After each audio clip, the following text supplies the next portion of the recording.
Hi everyone! Once again, welcome back to my channel, Lalabs Vlogs po. So today mga kalalab, meron tayong gagawin. So ang gagawin ko, may mga binili ako, mga chocolates. So bali, ititimbang natin dito. Ngayon nakakita nyo naman, okay na siya. Ititimbang natin siya. Titingnan natin kung accurate ba yung nakalagay niya sa packaging kapag tinimbang na natin dito. Yung weight po nung binili natin chocolate. So tara mga kalalab, let's go!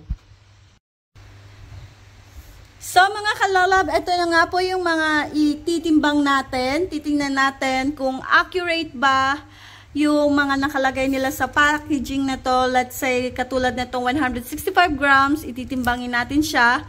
Kung accurate ba itong 165 grams na to dito sa packaging nila. So, yan po, meron tayong timbangan, pero medyo may kahirapan timbangan ko kasi hindi ako ganun kagaling gumamit nito. Sana digital, kaya lang hindi ko makita yung digital na timbangan natin, kaya pwede na ito siya. So, let's go po. Unahin natin itong dairy milk natin na meron 165 grams. So, ilagay na natin. Yan.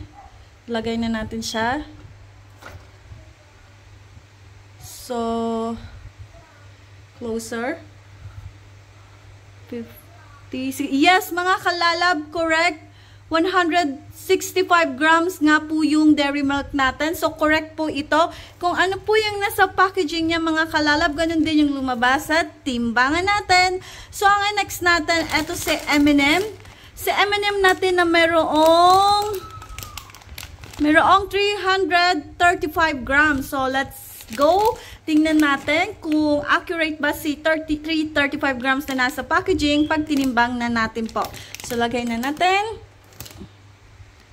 So, yan. Si M&M may 335 grams. 300, 1020. Okay po. Correct din po si M&M natin.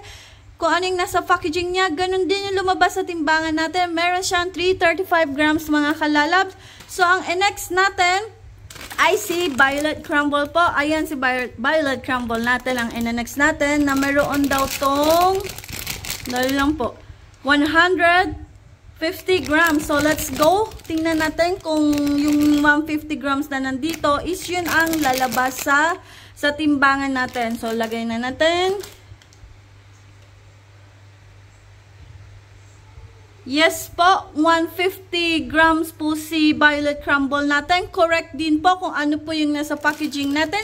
Ayun din yung lumabas sa timbangan natin. Then, ang huli nating susubukan timbangin ay ang Kisses. Si Kisses Chocolate Hershey's natin ay mayroong 137 grams po. So, tara, ilagay na natin si Kisses natin dito sa ating timbangan. Tingnan natin kung 137 din siya.